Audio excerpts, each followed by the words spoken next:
আজ রিয়া লাল শাক রান্না করবে, একদম খেতে টাটকা টাটকা লাল শাক। তার জন্য ধুতে চলে এসেছে রিয়া, কারণ মাঠে থেকে এনেছে তো সকাল বেলা, শিশির পড়েছে আর অনেক মাটিও লেগেছিল। এর জন্য ভালো করে যত পারছে ধুচ্ছে, যতক্ষণ না মাটি যাচ্ছে।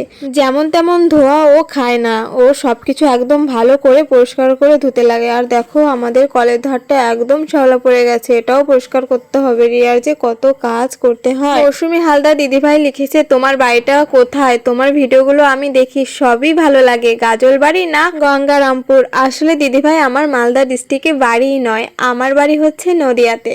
তো যাই হোক, থ্যাংক ইউ দিদি ভাই। দেখো রিয়া শাক ধোয়া কমপ্লিট, টলতে টলতে আসছে শাক নিয়ে, তারপর বানালো ঠাকুমার জন্য চা। রিয়া এখন শাক কাটছে একদম কুচি কুচি করে, না পারলেও চেষ্টা করছে, তো এটাই বড় কথা। তারপর চলে গেছে চাল কুমড়ো ফুল আনতে, আর এখানে এসে দেখলাম প্রচুর ফুল ধরেছে আজকে। আর কয়েকটা ফুলের সঙ্গে চাল কুমড়ো ধরেছে, আর যেগুলোর সাথে কুমড়ো ধরেনি সেগুলো আমি এখন তুলে নিচ্ছি। আর অনেক ফুল ফুটেছিল আজকে, আমি তো সবগুলো তুলিনি। আর চাল কুমড়ো ফুল ভাজা খেয়েছিলাম অনেকদিন আগে, আবার আজকে দেখে খেতে ইচ্ছা করলো, তাই চলে আসলাম তুলতে। আর কে কে ভালো খাও এই ফুলের বড়া, অবশ্যই কমেন্টে জানিও। আমি তো খুব ভালো খাই চাল কুমড়ো ফুল সব। এই দেখো ফাইনালি আমার সব ফুলগুলো তোলা কমপ্লিট। আমি ভাজবো আতপ চাল দিয়ে, ভাজলে না খুব ভালো লাগে, টেস্টি হয় খেতে। আর বেসন দিয়ে ভাজলে নরম হয়ে যায়, অতটাও ভালো লাগে না। তো আমি এখন চালটা ভেজাচ্ছি, মিক্সচার করে নিলেই হয়ে যাবে।